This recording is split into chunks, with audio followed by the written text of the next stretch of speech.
Bersama saya Toto Priyono di channel pembelajaran online untuk pembelajaran kelas 5 tema 2 subtema 2 pembelajaran 5. Bersama saya Toto Priyono di channel edukasi pembelajaran online.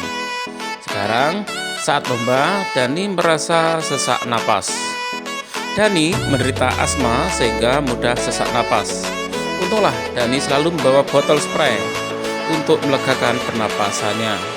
Asma merupakan salah satu penyakit yang menyerang organ pernapasan. Adakah penyakit lain yang menyerang organ pernapasan? Pasti ada.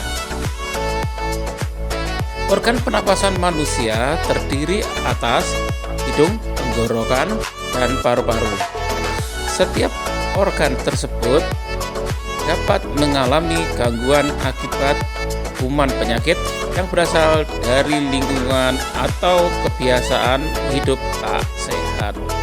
Berikut beberapa contoh gangguan sistem pernapasan manusia. Ini adalah penyakit yang menyerang pada sistem pernapasan manusia. Yang pertama adalah emfisema, 2. Asma, 3. Kanker paru-paru, 4. Tuberkulosis atau TBC, 5. Bronkitis. Yang keenam adalah influenza atau disebut dengan flu. Ini adalah contoh 6 penyakit yang menyerang sistem pernapasan pada manusia. Kita akan bahas satu persatu. Kita mulai dari pertama, yaitu emfisema. Emfisema merupakan penyakit pada paru-paru. Paru-paru mengalami pembekakan karena pembuluh darah pada paru-paru kemasukan udara. Paru-paru mengalami pembekakan karena pembuluh darah pada paru-paru kemasukan udara. Sekarang yang kedua adalah asma. Asma merupakan kelainan penyumbatan saluran pernapasan yang disebabkan oleh alergi, debu, hulu, atau perubahan cuaca. Ini sudah pernah kita bahas pada video sebelumnya ya. Ini bisa karena tekanan psikologis juga bisa menyebabkan sakit asma. Kelainan ini dapat diturunkan dan dapat kambuh jika suhu lingkungan cukup rendah atau keadaan dingin. Bisa menyebabkan asmanya kambuh ya, yang bagi yang punya penyakit asma. 3 adalah kanker paru-paru. Penyakit ini merupakan salah satu penyakit paling berbahaya. Sel-sel kanker pada paru-paru terus tumbuh tidak terkendali. Penyakit ini lama-kelamaan dapat menyerang seluruh tubuh. Salah satu pemicu kanker paru-paru adalah kebiasaan merokok. Oleh karena itu, kita harus menghindar dari merokok dan hidup sehat ya. Jangan sampai merokok ya. Kalau kita biasakan merokok, bisa terkena penyakit kanker paru-paru yang bisa dikatakan penyakit yang sangat berbahaya. Yang keempat adalah tuberkulosis atau TBC. Merupakan penyakit paru-paru yang disebabkan oleh Mycobacterium tuberculosis. Bakteri tersebut menimbulkan bintil-bintil pada dinding alveolus.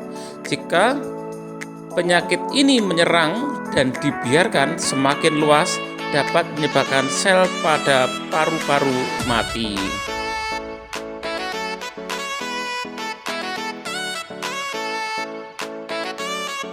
Ya, sel-sel paru bisa mati karena penyakit TBC ini ya.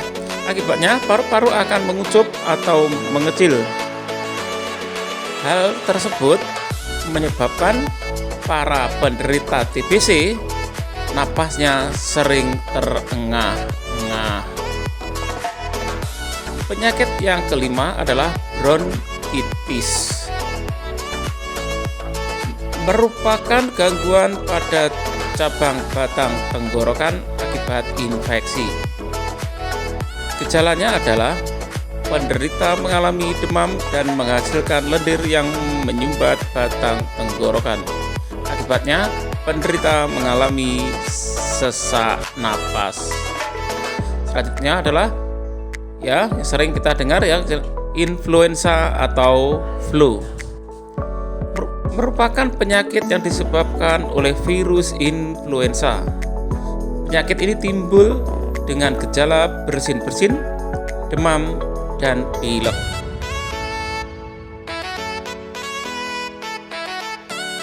Ayo sekarang kita menulis. Buatlah daftar pertanyaan dan jawaban berdasarkan penyakit pada sistem pernapasan yang kita baca bersama-sama tadi ya. Tuliskan dalam tabel seperti contoh berikut. Ada katanya, pertanyaan dan jawaban ya. Ada 5 kata tanya yang kita pakai untuk membuat daftar pertanyaan. Kemudian kita buat pertanyaan, setelah itu kita cari jawabannya ya. Sekaligus kita belajar ya. Dimulai dari kata tanya apa?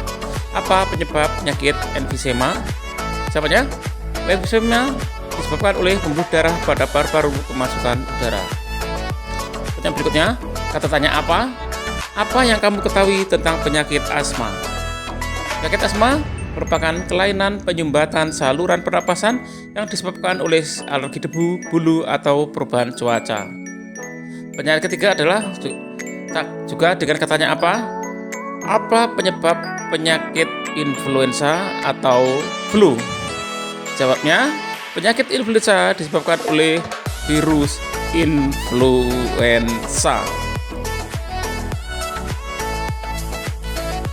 Pertanyaan berikutnya, kata tanya siapa? Siapa yang berisiko besar terkena penyakit kanker paru-paru? Jawabannya, yang berisiko besar terkena penyakit kanker paru-paru adalah perokok. Maka anak-anak, jangan biasakan diri untuk merokok. Kita biasakan dengan hidup sehat. Pertanyaan berikutnya menggunakan kata di mana. Di mana terjadi infeksi pada penderita penyakit bronkitis? Ya, infeksinya berada pada cabang tenggorokan. Berikutnya, beberapa tadi ya, baru apa, kemudian sampai di mana. Sekarang katanya bagaimana. Bagaimana kondisi paru-paru pada penderita tuberkulosis atau TBC? Paru-paru akan mengucup atau mengecil. Kemudian yang berikutnya masih dengan kata bagaimana. Bagaimana gejala penyakit bronkitis? Gejala penyakit bronkitis, penderita akan mengalami demam dan menghasilkan lendir yang menyumbat batang tenggorokan. Pertanyaan berikutnya adalah mengapa? Mengapa penderita TBC bernapas dengan terengah-engah? Karena paru-paru mengucup atau mengecil. Pertanyaan berikutnya adalah kata mengapa. Mengapa penderita bronkitis akan mengalami sesak napas? Karena penyakit ini akan menyebabkan penderita mengalami demam dan menghasilkan lendir yang menyumbat batang tenggorokan. Lendir yang menyumbat batang tenggorokan inilah yang akan menyebabkan penderita bronkitis akan mengalami sesak napas. Kebiasaan hidup sehat akan meminimalkan kemungkinan kita terserang penyakit, termasuk penyakit pada sistem pernapasan. Salah satu kebiasaan hidup sehat adalah dengan selalu aktif melakukan latihan fisik. Latihan fisik tidak hanya dapat dilakukan melalui olahraga, tetapi juga dapat dilakukan dengan menari. Karena dengan menari, banyak gerakan-gerakan fisik yang membutuhkan sebuah gerakan yang luar biasa. Dapat mengeluarkan keringat ya. Pada pelajaran sebelumnya, kalian telah membuat clipping gambar tari-tari daerah yang menggunakan properti, bukan? Ya. Berikut gambar beberapa tarian daerah yang menggunakan properti khusus. Pertama adalah tari piring.